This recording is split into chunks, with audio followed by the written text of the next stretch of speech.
Jadi setelah mana bot kita nak buat, dan bot setelah mana tu baik banner gapo tu ada banyak-banyak lah, macam-macam lah. Dah, orang-orang yang usaha tok sewi kita ingat. Dah, tok sewi kita ingat. Sebenarnya usaha untuk tok sewi kita ingat pada sejarah kita, ingat kepada diri kita, kenal diri kita ni banyak dia buat, cara-cara banyak macam-macam. Dah, tu dengan bot tu baik tulis kata kepada fok kita ni sejarah tanding tak ada macam-macam. Dah.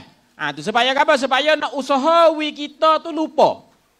Kalau boleh paksa dah, kalau boleh dia pergi kocok atau mung lupa, ya buat lagu tu kita tu. Dia buat, ya tak mahu kita ingat. Tu. Kerana apa? Kerana dia baca kata negeri Sia ni, sute negeri Sia ni. Bukan hanya ada orang bangsa Sia.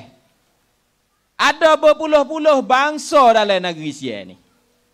Ada berpuluh-puluh bangsa lain, ada Yuan, ada Mon, ada Cek, ada Lao, ada macam-macam, ada Keriang, ada Melayu, ada macam-macam. Dan juga semua tu ada sejarah hak tempat dia masing-masing. Tapi dengan kerana orang-orang Sia bakak ni, dia berasa kata budaya dia je hak lebih, dia je dalam negeri Sia ni fak dia je. Maka dia pekat suruh kita semua ni ngaji hak dia.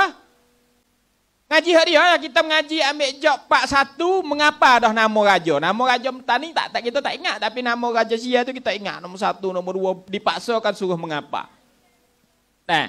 Sejarah-sejarah kita tak sewi ingat, tapi nak ingat sejarah dia aja.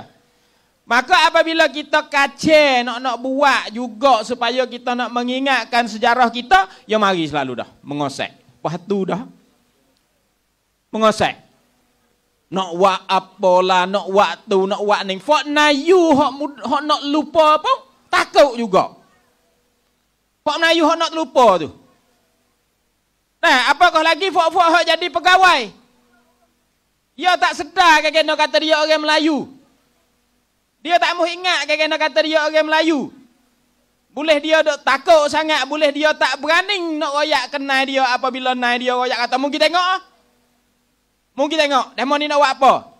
Dia pun mari, tak usah buat lah. Orang nak minta time pun dia tak buat. Nak royak kata penakutnya kita ni.